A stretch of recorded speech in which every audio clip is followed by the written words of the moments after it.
I'm not gonna lie, actually seeing this in motion is actually pretty interesting now that it actually works right.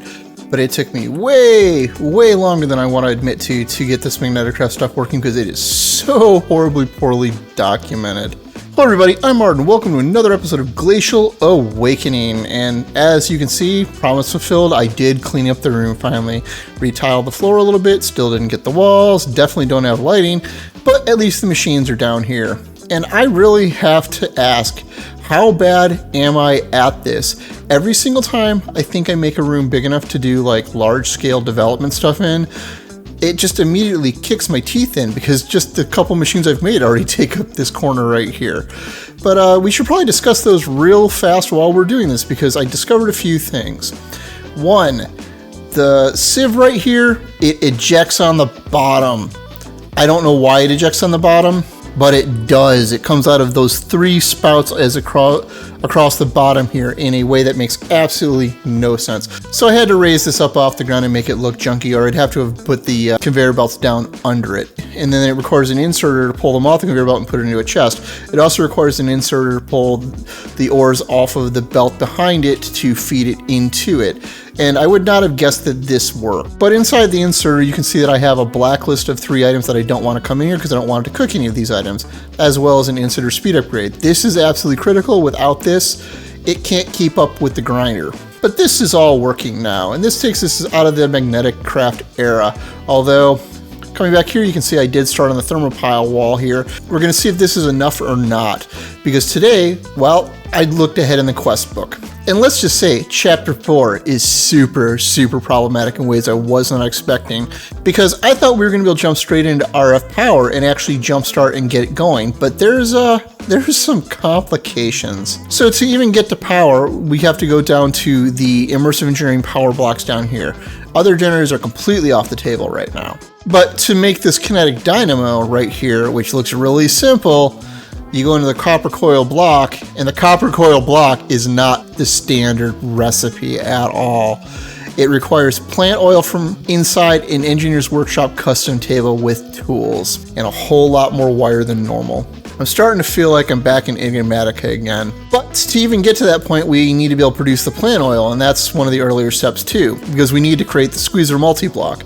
So I figured today, we will sort of start down this path, and we're going to start with the electric connectors right here, because this, in theory, lets us convert Magneticraft power into RF, and we can dump it into the Ender-IO capacitor to see if it works.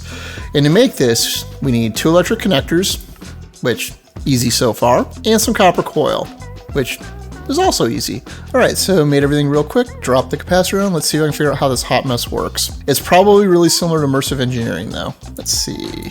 Yep, on like that. On like that, and connect and connect. No.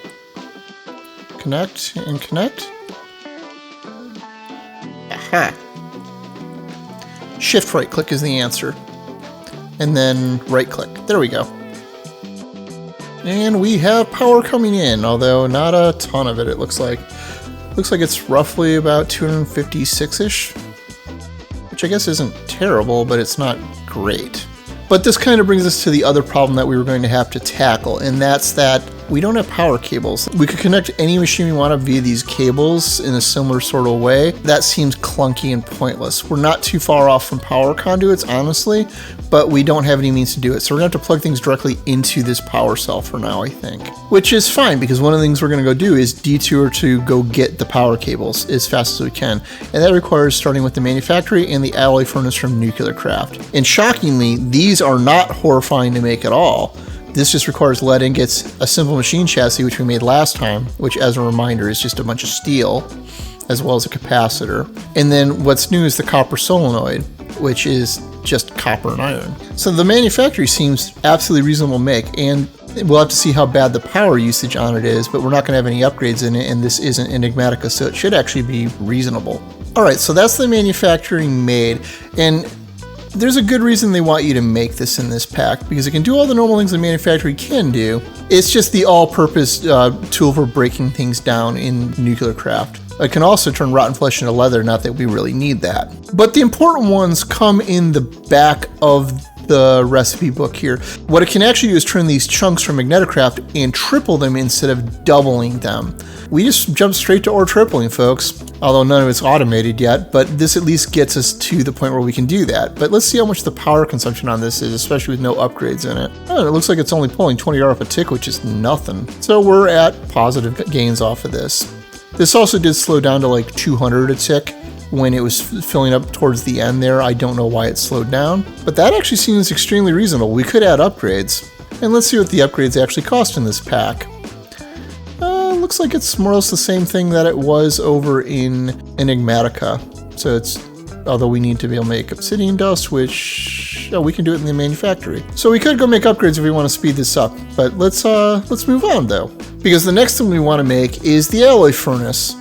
Because the alloy furnace lets us do all of the things we need to make the conduits. And the alloy furnace is a little bit harder because it requires basic plating. But that's just lead ingots with graphite dust. And the graphite dust is just graphite ingots burned down in a manufactory, or carbon dust. And we can make carbon dust by chopping up charcoal. So once again, I'm thankful that this is not Enigmatica and Nuclearcraft isn't a gigantic pain. So let me go make that real fast and we can actually move on to actual reasonable cabling. All right, and that's the alloy furnace done, which took more time than I want to admit to because I completely ran out of redstone and had to go core some more, which thankfully creates a ton of it all at once, but yeah.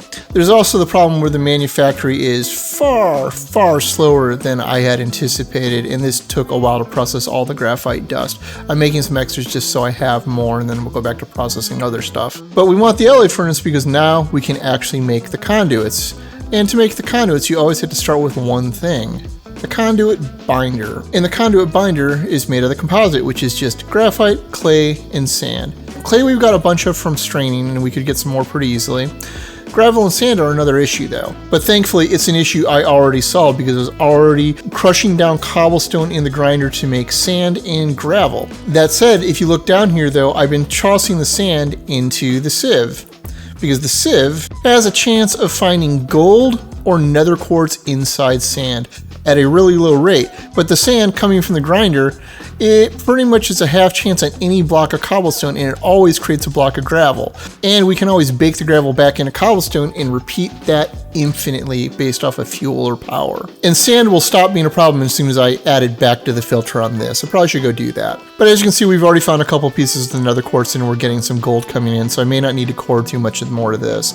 And nether quartz is already a pain to make because we had to convert it from Stardust crystal in the Nature's Aura altar.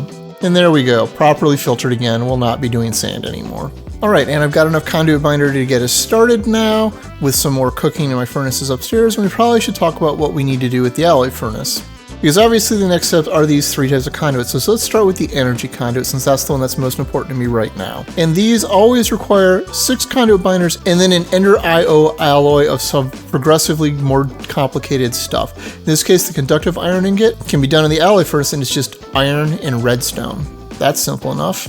Then we hit the pressurized fluid conduit, which requires a whole bunch of fused quartz, which is 4 nether quartz and some sand, which, well, thankfully we've been making that as well, although I'm going to have to start that back up soon. And then finally are the item conduits, which, well, this requires pulsating iron nuggets, which requires an ender pearl. And we haven't seen any endermen in this world, but we know from previously that we can make these by cooking an ink pearl from Vanilla Food Pantry, which is a bunch of these ink pearl fragments and then cactus green. However, we don't have any cactus because the only way to make this is with a roots transmutation recipe, I believe. Yeah, ritual transmutation with pumpkins, so we're gonna have to go do that shortly. But let's bang out the 2 easy ones first. Okay, and that's the 2 easy ones done. And did I say easy? I meant I had to sit and wait for the grinder to pulp up a whole bunch of cobblestone to get a few more nether quartz at a 1% drop rate. That was just time consuming. Anyhow, moving on to the actual hard one. As I said, we need to go get some cactus, and that's going to be the hard part. And I mean, it's not all that hard. It is just the ritual of transmutation, but it requires making another furnace and may have enough rune stones to do this. The rest of this, I believe, we have just lying around. All right, here's to hoping I've got this set up right. And as per the usual, I can't follow instructions. Let's hope I can get this done fast enough. Nope. Well, I forgot to put the pumpkins on sand. All right, take 2. This time they're on sand.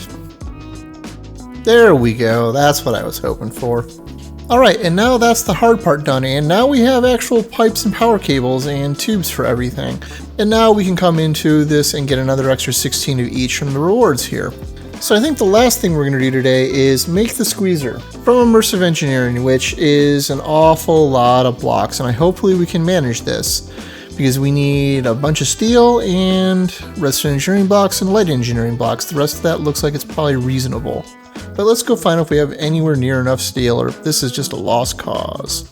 Okay, looking through this, most of it's pretty reasonable. The main things that use up a bunch are the steel fences and the steel scaffolding, which this is where I'm going to be wishing I'd made the plate press first, but I'm not going to do it.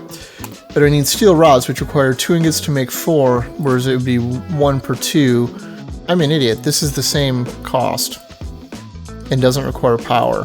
Why would I ever use the press then? Well, I'm glad I looked up that because now I don't feel bad at all. So yeah, still going to require a bunch of steel. I did put a whole stack of iron inside the blast furnace. We will see if I've got enough or not. It might take a little bit though, but none of this is too hard. Okay, so I've got all of the components made. I also had to make the engineer's workbench to make the mechanical components easier to make. Well, not easier, but cheaper. So that's now finished. My biggest problem now is where do I even put this thing? I think I'm just going to drop it like right here for now since it's above the power. And I did not make this room nearly well enough for what I need to do in it. So that's unfortunate. But let me go slap this together and then find out that I've oriented it completely in the wrong direction. Alright, so I think I've got this set up, although it's a little iffier without the holo projector, but let's hear how to actually activate this thing. There it is. And let's see, we have power, input, output there, and power on the side here. Okay, cool. So I guess let's just punch a hole through here and patch in some power. Of course I had it backwards. The other side is the output. This is merely the power over here on the power block thingamabobber. You think I would remember that, but I did forget something. We do need to input water into this. And the normal go-to would be like the Immersive Engineering water pump, except we have Nuclearcraft, and we're at Nuclearcraft, which means we have the Nuclearcraft infinite water sources. And the cheap one is actually really cheap to make. We just need tin, which we haven't made yet, but I have tin ore in storage, so this isn't a problem. And I've got a bunch of basic plating already made. All I need are 2 water buckets, which I can maybe go get outside if I go break some ice. Yeah, I'm an idiot. You don't need water. I've just forgotten how this thing works entirely. Instead, we just need to load up with plant matter, so we'll use these old acorns that I don't need and never really needed that we were getting way back at the beginning. And we'll toss some seeds in as well. And we'll let that process over time, and hopefully we'll get our bucket of plant oil. Or this will happen very, very quickly, and we now have more than a bucket, so I probably should put an output on this and dump it into a tank, huh? Wonder what my options are. Probably just the Arcane Archives one for now, though. Well, or I could just make the mechanism one, which I can't upgrade it yet, but it holds only a little bit less, but does allow me to pick it up. So that's probably my better option. Alright, and with that we have our 1 bucket of plant oil, and some extra. And that means we have now completed this, and next time we can actually go and look at an actual RF power source. But I think it's time to call it a day. We actually made some fairly good progress and we got a whole bunch of basic stuff taken care of for next generation machinery. So if you found this episode interesting or entertaining, please consider leaving a like or subscribing if you're new. As always, I'm Ard. Thank you for watching, and have a nice day.